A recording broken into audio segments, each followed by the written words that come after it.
and heroes. Gonna tell you about bros and heroes.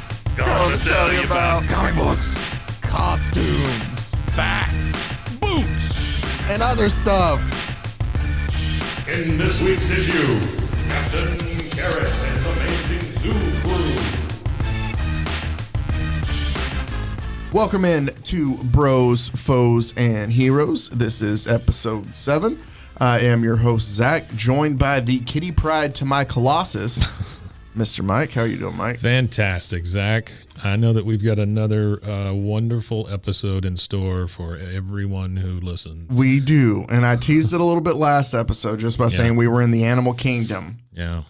And that is because our heroes, plural, today, because there's not just one of them, Mike. So in the vein of the Avengers or the Justice League. It's a superhero team. Did Zack Snyder have anything to do with this? Not yet. Okay, good. Wait till, well, I'll save that for you. We are talking about Captain Carrot and his amazing zoo crew. Now, this was a comic created back in 1982, or actually that's when it was first published, the issue 1. Right. Technically, it wasn't even issue 1.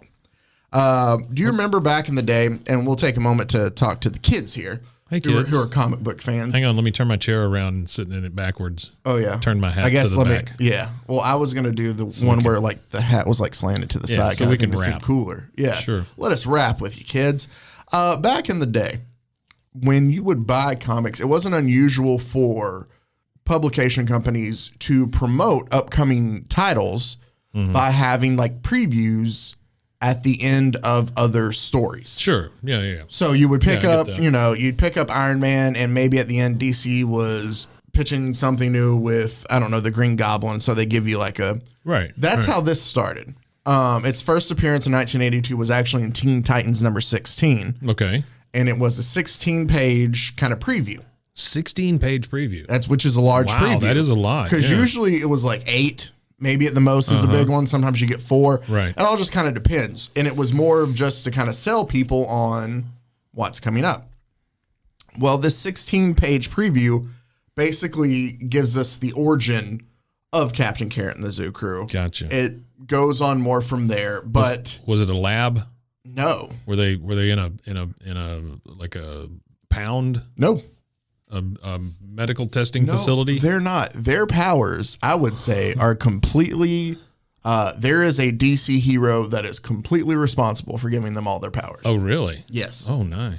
I'm looking forward to that. So originally was a 20-issue run that ran from 1982 to 1983. Issues. Wow. Yes. After this, I guess if you look it up, is kind of considered issue 0, even though it's part of Teen Titans. But there's 20 after that, and then later on, they canceled the series before it was done, and they have a series later on that they released that was.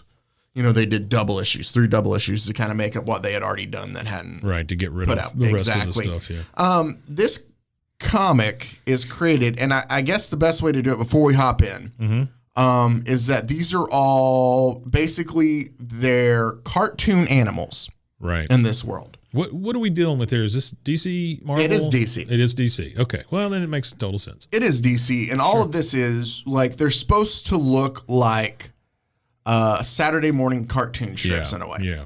But are in this world, but they're also superheroes. Right, I got you. So when I would look everywhere, the phrase that I kept coming across was funny animal properties. So apparently this was DC's last funny animal property back in 82, but there were other ones. I just didn't realize that funny animal properties was something that comic book publication companies held dear. I think that maybe this is a play for a much younger crowd than they were getting. This could be. This is the Camel cigarettes of DC Comics. Exactly. There's a lot of parody and stuff in here as well. So obviously I know that a lot of this is meant to be taking tongue in cheek, and I realize what they were doing, but still some of this, it's too great not to share. So when you look at this though, you don't get the same feeling you do when you see, what's his name in Guardians of the Galaxy. Groot? Rocket? Rocket. You don't get the same feeling. I don't here. know how we were talking about animals, and the first one I said was a tree. Yeah. We've been talking about the zoo crew. Yeah, but that's here and there. That's true. Rocket is more...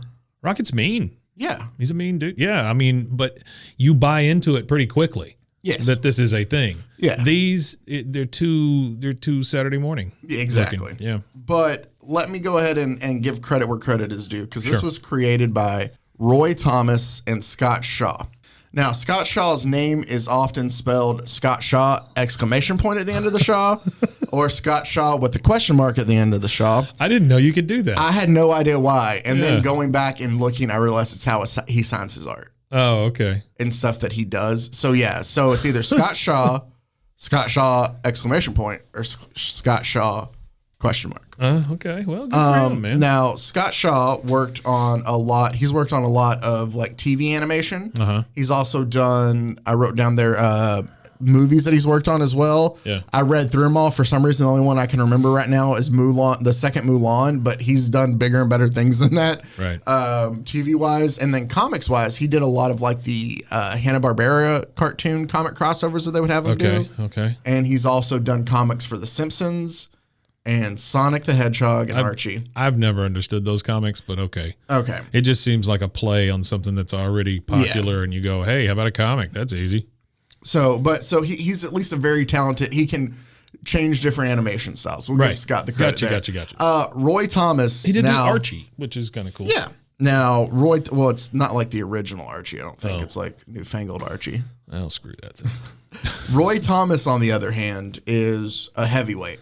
Yeah, I'm looking at this list you've got here. He's Stan Lee's first successor as editor-in-chief of Marvel Comics. Yeah, that's something. And also, he has co-created, let me just run through this list of characters he's co-created, Mike. Yeah. Wolverine, Vision, Doc Samson, Carol Danvers, Luke Cage, Iron Fist, Ultron, Yellow Jacket, Defenders, Man-Thing, Red Sonja, Adam Warlock, Morbius, who's that vampire Ghost Rider, the one they made the horrible movie Squadron, nobody's seen yet. Squadron Supreme. Have they released it yet? No, that's what I'm saying. Nobody's seen it yet. Nighthawk, and then I made sure to put not our Nighthawk. Oh, gotcha. This is an N, not a K. Yeah, and then Havoc, Banshee, Valkyrie, and a lot of others. Wow. So this guy. You know, honestly, I mean, if you just took 3 or 4 out of there, Yes. you would say the guy was super accomplished. I mean, freaking Wolverine. Oh, exactly. So Doc Samson. Yes, I know a little bit about Doc Samson. Is that the big buff dude that has blonde hair and stuff? Is that the guy they made the movie of? Yeah. The Doc Samson movie? You ever seen that one? I haven't, funny enough. Weird green things start coming out of the emeralds and I haven't seen it. Bite them like snakes. I do have it, though. I went to see that at a drive-in when I was a kid. Really? When it actually came out. Don't tell people when that came out. Oh, I'm looking it up when it came out, actually. Yeah, I bet it's 77, 78. Well, actually, hold on. Maybe that's a different. Doc Samson was in. It's pulling up Marvel in the Incredible Hulk. Okay. So maybe that's a different Doc Samson. Maybe it's it's Doc Savage, I think. Yes, you are thinking of Doc Savage. Doc Savage. No, Doc Samson is played by Ty Burrell in the Incredible Hulk movie. Doc Savage was basically, it was like Indiana Jones, but buff and. Yes, the movie was a lot like the Flash Gordon movie and stuff like that, you know. I have the movie at home. I just haven't watched it yet. Really? I have it on DVD. Yeah, you should watch it. My uncle gave it to me kind of for the same reason. What year? There was one in 1975. Hey, there you go.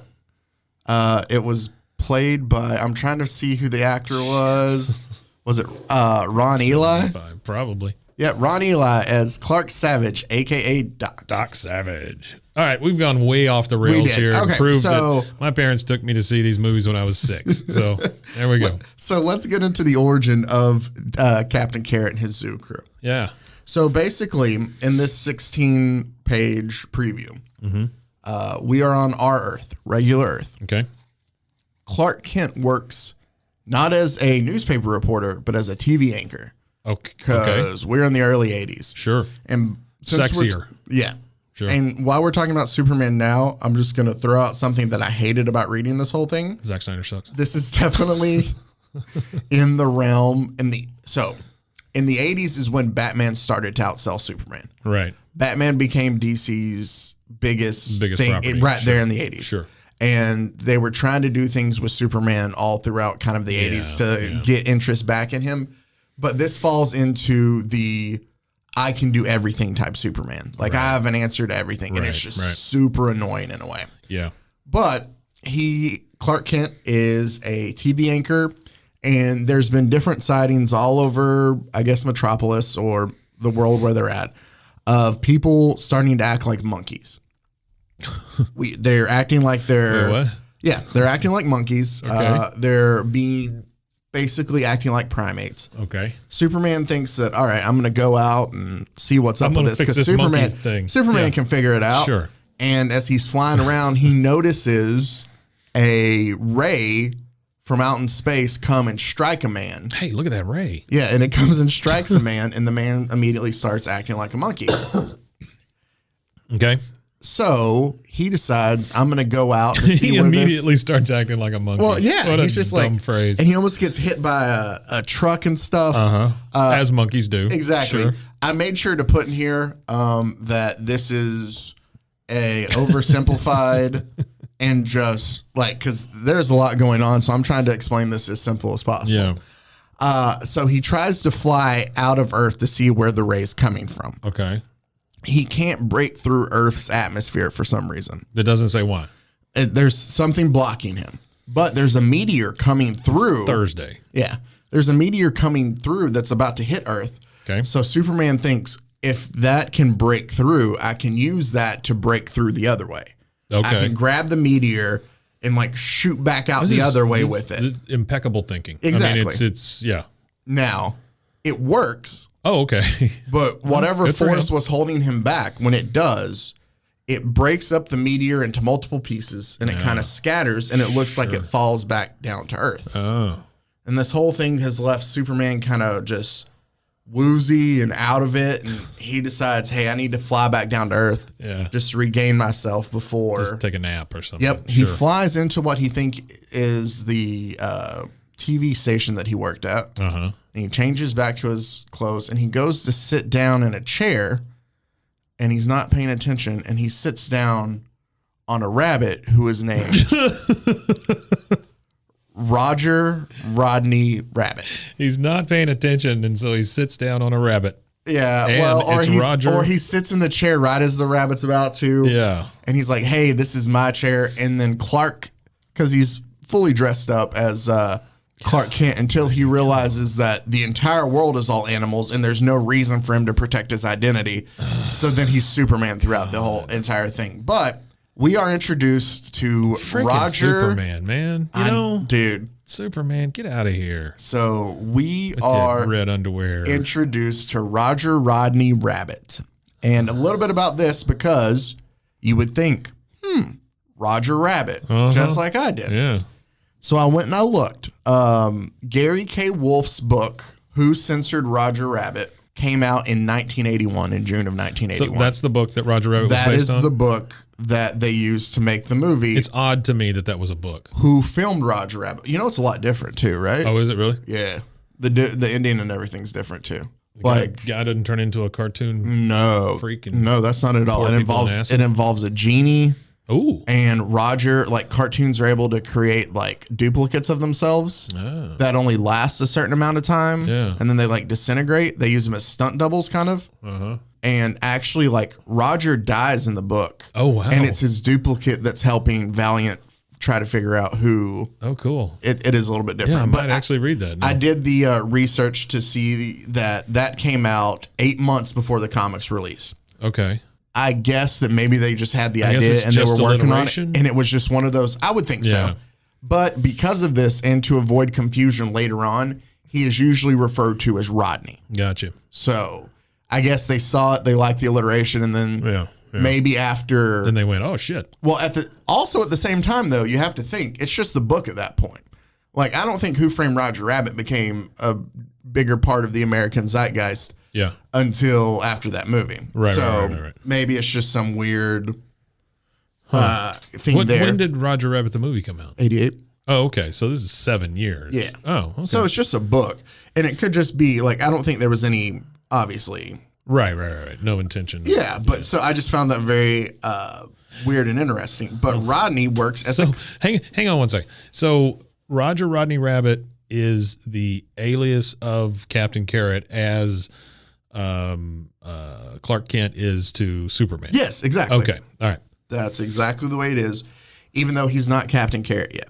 Gotcha. Right now, he's a comic book artist and writer, and his comic is just a lot of animals. Sure. Which is, they just call it JLA, which is a parody of Justice League America. Yeah. Boy, DC, you're doing great stuff. Later on, we find out that there is like a Justice League group that's real on like a separate planet. And again, some of it's, I'm not getting into that stuff. We're just talking about the characters. This is why, like I tried to explain to my wife the other day about these multiple timelines and things. You know, these comic books, or the comic book companies, DC and Marvel both, DC mainly, but they would splinter all of their characters everywhere. And then at some point they had to go, okay, we got to rein it back in. Yep. Now these multiple timelines exist. How do we get rid of those? And so that's why usually on this, I'll find like an era or a series to do. And like one day I was talking to my wife about this because we are going to do my wife. We are talking to, I don't know why I said we were talking to, like we're interviewing. We were talking to some comics. That we're going to do like Batman and Superman and stuff like that. But the way I'm going to approach it, because obviously if we sat down and did one, it would take us forever. Oh, yeah. I'm going to focus on specific arcs of where it's just crazy. Yeah, I like that. Sure. So like we'll have a Batman episode coming up soon, and I'm focusing on All-Star Batman because that's Frank Miller for 10 issues. Right. And it's just stupid, the stuff that Batman does. Batman addicted to crack. Exactly. That kind of thing. That's the stuff we're going to focus on because everybody knows. Crack Man. Exactly. Well, haven't come across that yet, but it's probably a DC character. Crack Man. Getting back to he got a lot Captain of stuff Carrot done. Here. I got to say that about Crack Man. He would get a lot of things done. For sure. Yeah. But they weren't done well, but he did a lot. But then the criminals just waited till he was strung out, and then that's when they would rob banks. Sure. Yeah. Rodney reaches out while he's talking to Clark. Or we'll just say Superman, because again, he switches out of his Clark Kent get up because none of these animals are gonna. Puts the Superman thing back on. Okay. Rodney reaches out to grab a carrot to eat, and we notice the carrot is glowing. But he doesn't. It's a cosmic carrot. Sure. He eats the cosmic carrot, and that is how he gains his powers. Right. And we find out that basically, you remember that meteor that Superman used to break back in? Yeah. When it broke up, it went and landed in different Superman's places. Fault. It is. This is all Superman's fault. Yeah. It affected the carrots that make Rodney Captain Carrot. Right. And also these meteor pieces have landed other places and have affected other animals. Other animals are eating these things or getting hit by them or whatever. And are gaining powers. Right. So let's go ahead. But no explanation as to why we're in a world full of animals. No, we're just basically like DC has and Marvel has multiple Earths. Yeah. This is Earth C. Oh, okay. Sure. Earth C. Yep. Yeah. As it's called in the DC universe. There's also an Earth C minus and stuff. Oh. Because if we can make it any more convoluted, sometimes we like to. Yeah. Is the motto in comic books. That's fantastic. But just for the sake of this, it is. We have found out that Superman is on a different Earth. If he would have just left things alone. He eventually, like after a 3-issue run, he leaves and goes back to regular Earth. Superman just goes, screw this. He's like, I fixed what I came to do. Basically, they find out. Now he can get out of the atmosphere. Yeah. And he can get back. Well, the ray, like I'll just sum up that one that was shooting people. It was affecting people in Earth C the same way, except when it would strike the animals, since they act like humans already, it kind of reverts them back into how they would act as actual animals. Oh. So turns out it was the giant starfish on Pluto named Starro that was sending out a de-evolutionary ray. This is the dumbest thing. This is the all-time dumbest thing so far. I mean, I can get with Dog Welder, you know, because it's just outrageous or whatever. But this type of story is one where DC goes, hey, let's do this kooky thing, right? That's what it is. And then we don't have to explain this or that, and we'll just, hey, everybody will love it. No, nobody loves Here's it. a lot of animals. It's supposed to be funny. It's one of our funny animal properties. Funny animal properties. So let me go ahead, now that you know about how the Zoo Crew came about, let me go ahead and give you a little bit of their powers and tell you about the rest of the Zoo Crew, because we focus on Roger Rodney Rabbit. Those carrots that he eats, it gives him basically super strength. It increases his endurance. He can hear better. Hey, by the way, we're brought to you by Testacuzzi. That's right. Talking about endurance. Does it? Never mind. I don't know. And he also has, he can't fly, but he can bunny hop really far. Sure. He has a super well, powerful that makes leap. sense. Yeah, that makes sense. Let me tell you about the rest of the Zoo Crew, though, Mike. When I say it makes sense, it makes zero sense. It makes zero sense. And I'm going to give you, first we have Miss Felina Fur. Okay. Better known as Alley Cat Abra. ALLEY-KAT-ABRA. Alley Cat Abra is her hero name. She is a cat from New Orleans because every place in here New Orleans is an animal pun. Okay, so this is the other thing I think of when I see this kind of stuff. There was a meeting, if not a series of meetings, to come up with all of this. They went hardcore on all of this. New York is GNU York. Their president is Mallard Fillmore. I'm trying to remember other places. There's Tallahassee is like Tallahatchie. It's all bad. So I guess, but honestly, I mean, if you're going to go this hard on it, just go all the way. I guess. Alley Cat Abra, she's a martial arts instructor. Oh yeah. She's also a student of mystical arts. Is she the one with the big fro? She is the one right next to Captain Carrot. Oh, okay. She has the wand with the hood. and the mask and purple. Yeah, she has a hood on. Yeah. Basically. So that is, and she uses her magic wand for powers. Okay. We have the purple magic one there. Wanda, yes. We have Peter Porkchop, aka Pig Iron. Yeah. Now he is a pig from Pigsburg. Sure. And he was hit by one of those meteor pieces. Alley Cat Abra, basically everybody gets their powers from these meteor pieces. But the meteor hits Pig Iron, and along with the meteor, he falls into like molten metal. And so it like transforms his body into like living steel. He becomes Pig Iron. Yeah, I get Pig it. Iron. Sure, so he has like a bunch of strength and invulnerability. Isn't Pig Iron like the original version of iron before it's like whatever they do to it to make it regular iron? Sure. I think it is. I think you're right, but yeah, I couldn't remember that one doing that. So there you go. Now you learned something. The more you know. Hey, Aaron here. Hey, I've been looking through the DC database Yeah. at this stuff, and Starro is fucking horrifying. Yeah. Oh, the star Pluto, creature. Dude? It's an intergalactic mind-controlling starfish, and on the wiki, it's attached itself to a little girl's face, and it's like holding one out at you. Like, that's even better. I didn't come across that that's one. even better. It's sick as fuck. Okay, producer out. See ya. The consequent chemical reaction transformed his now enormous body into living steel with strength and invulnerability to match. Wonderful. Exactly. And his name is Peter Porkchops. Peter Porkchops, which is apparently like a throwback from a 1940s comic too. To me, this is almost like, so the words Peter Porkchops, it's like one of the things I hate in the world is those signs for like places that sell sausage or meat houses or whatever, butchers, I guess is what a meat house is. Usually, yeah. And it's like the pig cutting himself and he's so happy about it or whatever, or the pigs nuzzling together and, I have and never they go, seen, love our sausage or whatever. The animals are always so happy that are being killed to make the thing you're eating. well, yeah, that's why we can eat those things. But what animals, I was taught at a young age that all animals are happy to die for our food. Oh, okay.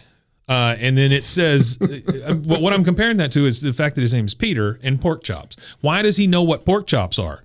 That is a really great point. If they've always been these animals, these sentient animals, somebody had to cut up one and eat it to create the pork chop. Well, and here's the thing too, is that's his last name. So he's from his whole family is named after his it. lineage is pork chops. Exactly. I come from a long line of pork chops. Maybe they're just like, hey, after we're done fighting crime, we'll just go up to that farm and become pork chops for people.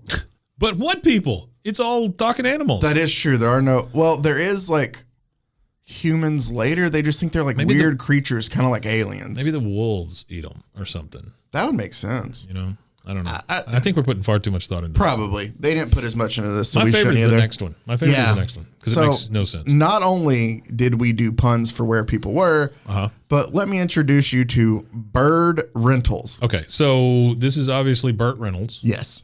But we changed it to Rentals. Burt Reynolds. No, Bird. Oh, I did. Rentals. You said Burt. Yeah, no. So Burt Reynolds. Burt Reynolds. Why change the Reynolds part? Maybe they just wanted it. Oh, we don't want to get sued. Yeah, we don't want to get sued. Change For it to, using the word rentals. Change it to or Rentals. Yeah. That's dumb. His alias is Rubber Duck because, well, he's just an elastic duck. That's Bring it on back, Rubber Duck. He stretches his body into any shape. He is from Follywood, California. I didn't catch the Fernia the first time. Fernia. Yeah. Both him and the next one are from there. Yeah. This sucks. Yeah, it does suck. He's given his power, like I said, to stretch his body into any shape and length. When a meteor fragment struck his hot tub, wouldn't he? Sure. Yeah. So he's out there chilling in his hot tub. Meteor strikes it. Now he can just basically stretch. Ducks are apt to do. Another person that was out there with him was Miss Rova Barkett. Oh no! Also known as she's the one with the big fro. Also my favorite of the Zoo Crew names, Yankee Poodle. Yankee Poodle. Also from Follywood. So she was a gossip columnist who was interviewing Burt Reynolds while this happened. What's the folly part of Follywood? I don't know. That's not an animal. Maybe just because, like, oh, it's kooky. Oh, okay. You know, like follies. I guess It's not a word we necessarily use a lot now, but it's kooky. Basically, she's a gossip columnist, though. The powers that she was given is she is able to project a repelling force in the form of blue stars with one hand and an attraction force with the other hand in the form of red and white stars. So she shoots people with a flag. She can push people away or draw people to her based on the colors of stars and what hand she uses. Right. Oh, the part I think we're missing here is that she was interviewing Bird at the time. And that's so that how means they were both in the hot tub.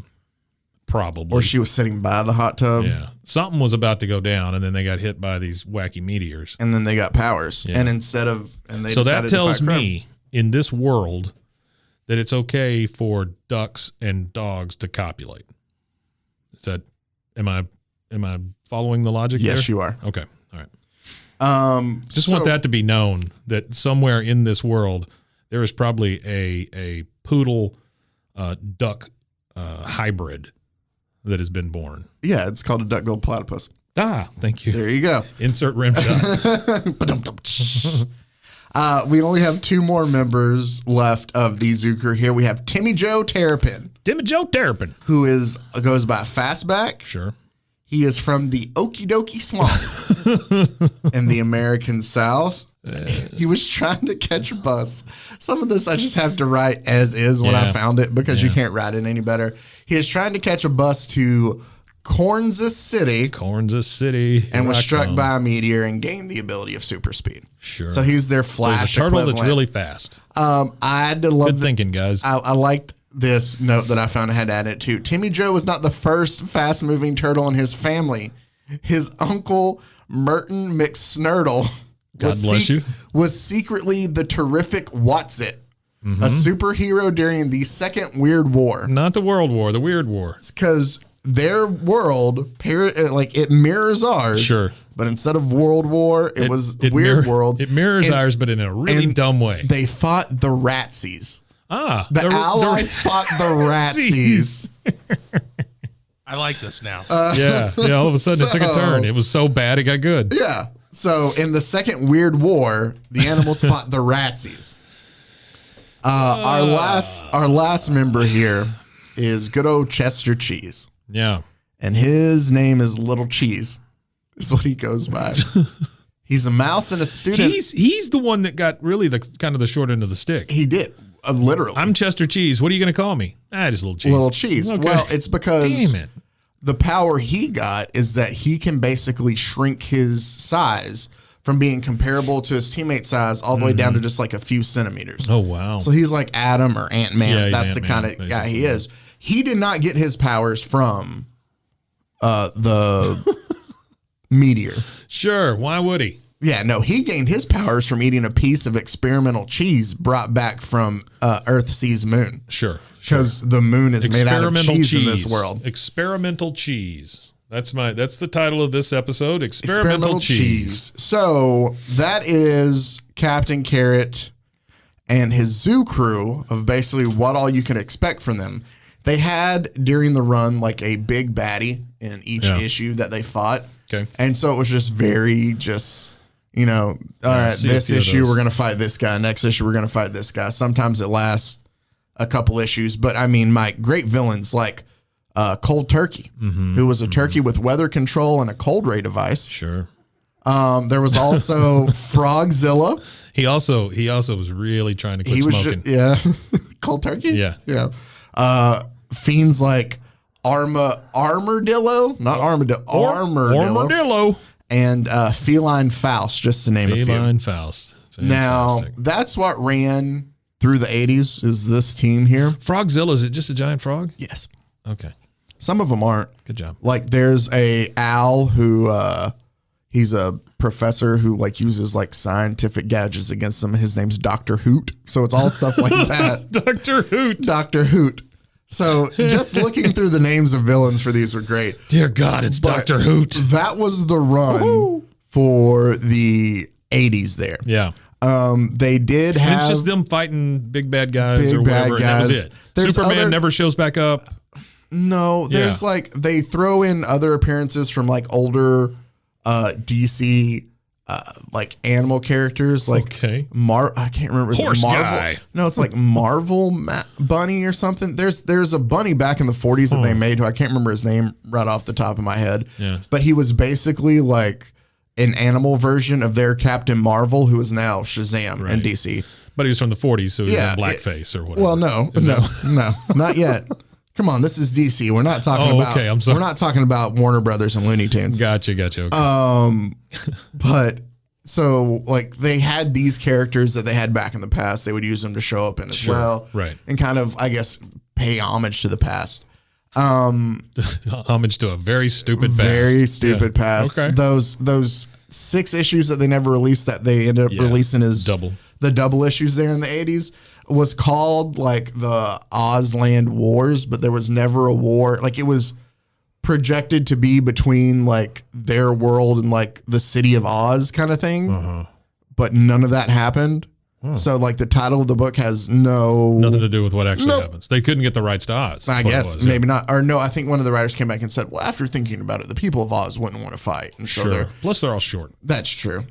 And I mean, it'd be hard to beat up animals if you're like, oh, what a cute bunny, and then he punches you in the face. I don't see these as being cute when they began. Like I think they're sentient. What do you call it? Not animorphs, but what are they? They're walking, talking rabbits and stuff. Yeah. Yeah, I just don't. I don't like the idea of them being normalized like that either. Well, get ready, Mike, because after 1983, they sat on the shelf for a while. Okay. And then somebody decided to pull them back out and put them as Why wouldn't they? in 2 issues of Teen Titans back in 2005 and 2006. And Mike, now that I've given you the cutesy story, let me tell you about how the new one went out. And this new story is told, it's kind of a fun way to do it. They tell the story of the zoo crew through like excerpts of a comic book being written. How about being read? Don't know what that was. By Kid Devil. Who is part of the Teen Titans. Oh, okay. Yeah. I did not know that. Yeah. I did not know who Kid Devil was. He was a newer member, like obviously in the 2000s. Pardon me, comic book world. I didn't know who Kid Devil was. But he's reading this comic throughout, and so they give you like updates on their story. So it's like Inception kind of thing. So let me just tell you about the zoo crew here. Yeah. The zoo crew is shown to have mostly disbanded and now lives in a darker world than their prior adventures. Sure. So basically why I included the explanation of this, Mike, is it's because if your boy Zack Snyder got a hold of the zoo crew and this is the movie he would make. It. You ready? Yeah. Little Cheese is dead. Yankee Poodle has lost. Wait, how'd he die? He was murdered. Oh, great. Yeah.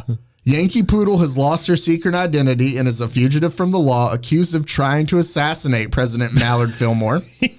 Fastback has disappeared. Pig Iron and Rubber Duck operate as underground superheroes against the current anti-heroes law. And Captain Carrot is in self-imposed retirement after the death of his partner, Carrie Carrot, at the hands of Armadillo and Frogzilla.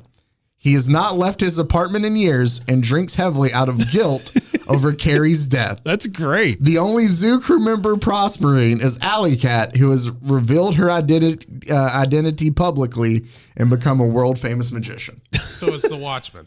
Yeah, Yes, pretty much. It is. Yeah, It is. Yeah. So that's exactly why Zack Snyder would do it, because he's already done The Watchmen. Hey, Zach, I know I've said a lot of bad things about you, but get on this, would you? Stop making all those zombie. God, that zombie movie. It's terrible. like Watchmen meets Space Jam. Yeah, And I would actually watch that. That's a good description. Yeah, It'll be a Watchmen 7-hour movie, but I would take 3 hours of Captain Carrot just drinking himself to death. I just It's just as a live stream of Captain Carrot just getting drunk. It's also very much like, and they said that it's kind of, they wrote it like this to make fun of like the late 80s and 90s of comic books where it got kind of. I got to put this in before I forget it. Jack Rabbit Daniels is probably what he's drinking. I'm glad I let you get that one in there, because I definitely could not think of any rabbit-themed spirits. So I wanted to include that there's still actually Captain Carrot was in something as recently as this year. So like the characters are still used randomly, but obviously the whole thing is not. The wheels have fallen off. At the this zoo point, crew yeah. has been gone for the most part. I mean, this whole story, it's brought up again later on. I would love to see a new zoo crew, but like a recap of how they disbanded. You know, how all these awful things happened. I just wanted to include that because I thought it was a great way to, if Zack Snyder did it. Yeah. But like actually in the story, they've continued from there. And like Alley Cat is the one who killed Little Cheese. Oh. And sent Fastback into the future because he knew about her attempted suicide or attempted assassination attempt on the president. Yeah. Like it was just. Wow. But then it turns out that it wasn't really Alley Cadabra. It was a dark, evil alien taking her. Because here we go. It's comics. Gotta and have aliens. You got to make everything just as convoluted as possible. Aliens, portals, multiple timelines. But that's the zoo crew. I thought it would be a fun little bit of ridiculousness. It was. It was great. Cosmic Carrots. Another thing that is interesting about Captain Carrot, at least later on, is his powers don't stay. He has to eat the carrot to replenish it. Oh, really? So he's the only one of the these group. Meteor carrots. Yep. Cosmic Carrots. How do you keep growing them? He has a grow up apparently later on. Okay, gotcha. It's like you got to watch the sunlight. Sure, You know, sure. Got to make sure it's in a place. a bunch of Home Depot buckets. Yep. in his Yep. basement. You got to have some fans blowing on it. Make sure that the neighbors don't call because it smells Right. like cosmic carrots around here. Yeah. Yeah. So things like that.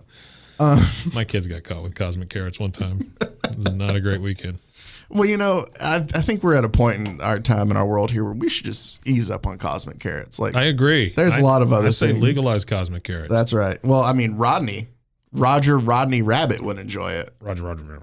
So Captain Carrot and his zoo crew, part of. I mean, they come from the earth. They do. Oh, another They're thing. natural. Another thing I didn't talk about. They do have some run-ins with some humans in the original run. With the, have you ever heard of the Inferior Five? No. We will do a book on Let's do that. We will do an episode on the Inferior Five here Love soon. the fact that the inferior is in their word. And They're in their basically name. That's great. they're like kids of superheroes. Okay. But they're awful. I That's like the premise of it. That's a good premise. I have that. honestly. And that's like, there's one, I remember there's one, what's her name? It's like Baby Doll or just some kind of doll. Baby doll. She's just ditzy and she's a model, but she's super strong, but she's an idiot. So she's there just to be pretty kind of stuff. Like it's things like this. We will definitely have the Inferior Five here soon, but Let me just tell you, looking at this picture that you sent me, the one thing that it's a cool looking picture. it is kind of a cool looking picture, but the one thing that sticks out to me is that the duck looks just like Daffy Duck. Daffy or Donald? Daffy more. When you really start looking at it, that's more of a Daffy face. You're right. It is. You know? The bill looks more Yeah. Daffy-ish. It's definitely a Daffy Duck with a bunch of extra feathers thrown on it. True. It says here that Roger Rodney Rabbit keeps 2 super carrots holstered on him at all times. There you go. So that's how he just keeps them with him, Mike. Oh, because I see know that. like it lasts like 24 hours or something like that, Yeah. or he can overexert himself, and so Which that's why he has to keep 24 him. hours. Exactly. What's to keep somebody else from getting these carrots and eating them? It's his grow up is hidden. Oh. Well, they're in this picture. he they're throws- literally on his sides. You see He that? throws a blanket over it. I don't know, or maybe they don't understand that he gets his powers from his carrots. Sure. He's fighting animals, Mike. Well, Like, that's true. I have a Chihuahua who I love to death, but she might be the stupidest dog ever. So I don't expect.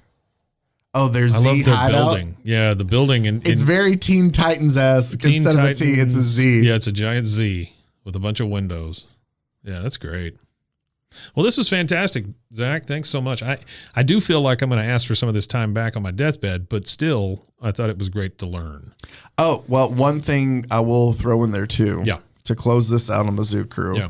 They are part of a Robot Chicken bit as well. Oh, really? Oh, They that are. makes sense. Sure. So, I'll explain the bit, and it's funny when you go see it, is Superman has invited Green Lantern and Batman to Captain Carrot's funeral. And he thanks them He for finally showing did it. up. Captain Carrot dies. Sure. Green Lantern doesn't know about the characters at all. Okay. So they go and they start walking by him, and the fact that they're comic, like they're cartoon animals, keep causing him to laugh. Like he Okay. can't keep a straight face. That's fantastic. And it like shows like Pig Iron and Yankee Poodle, and They're all very all sad. of them are the pallbearers. Oh, And they're nice. walking by and they're crying, and Green Lantern is just dying laughing. And he can't hold it anymore, so he leaves. Like he's like, I can't. He flies away. Yeah. The mouse, Chester Cheese, comes over to Superman, and Little he Cheese. goes, and he goes, your friend was very rude to Superman. And Superman goes, I'm so sorry, Little Cheese. And then Batman loses it, and that's how the scene ends. That's fantastic. Yeah, So I yeah, love that. so you That's can go great. even find a Robot Chicken reference to Captain Carrot and his amazing zoo crew. That is today's episode. It was a great one, man. Yeah. Good job. I just am always so impressed with the amount of research you do. Well, I appreciate it, You are and I even gave you. very good at these things. I even got you to maybe read Who Censored Roger Rabbit. Yeah. If it's an audiobook, I'll definitely read it. I don't know who read it. Hey, but- again, today we're sponsored by Testacuzzi for the nuts. Testacuzzi, I just want to give you a warning. We're coming after you. That's true. Like, we need that Testacuzzi money. I'm not going to stop until we are the official podcast Yeah. of the Testacuzzi. I agree. I think that's a great. Hey, did We're you notice? still not brave enough to like turn it on, plug it in, and put our nuts in it. No. No. We do like it. Yeah, Have either one of you it's noticed? very stylish looking. Have either one of you noticed there's two little holes at the bottom of this thing? Yeah, for the air. Oh, okay. I mean, that's what I would assume. I guess. Yeah, that's the ball bubbling output. Yeah, All bubbling the output. bubbles pop out of there. It's like the BBO. jets, and Yeah. even though It's there's a glorified aquarium aerator. Yeah, it is. That's basically all it is. Yeah, it's an aerator. but for right now we will. But it holds my phone perfectly. Oh, it's great. Well, off to the side a bit, but still, interesting enough, it lilts off to the left a bit. But Is never.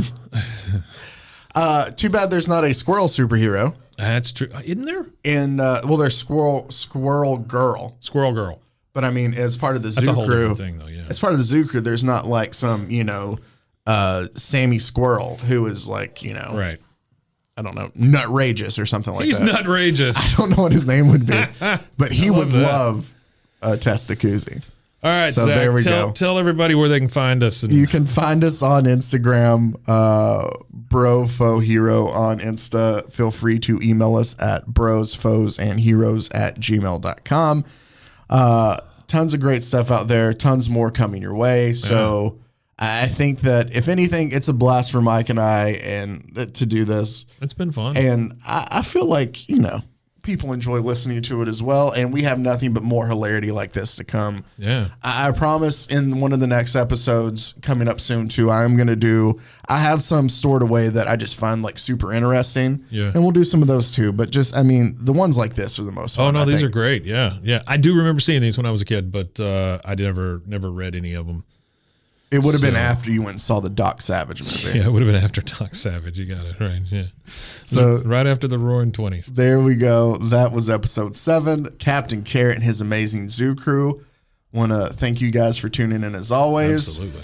And make sure to stay safe. And until next time, don't Eat any eat cosmic carrots. There we go. That's good. Comic-Con! Frozen, frozen, heroes. Gonna tell you about frozen, frozen, heroes. Gonna tell you about.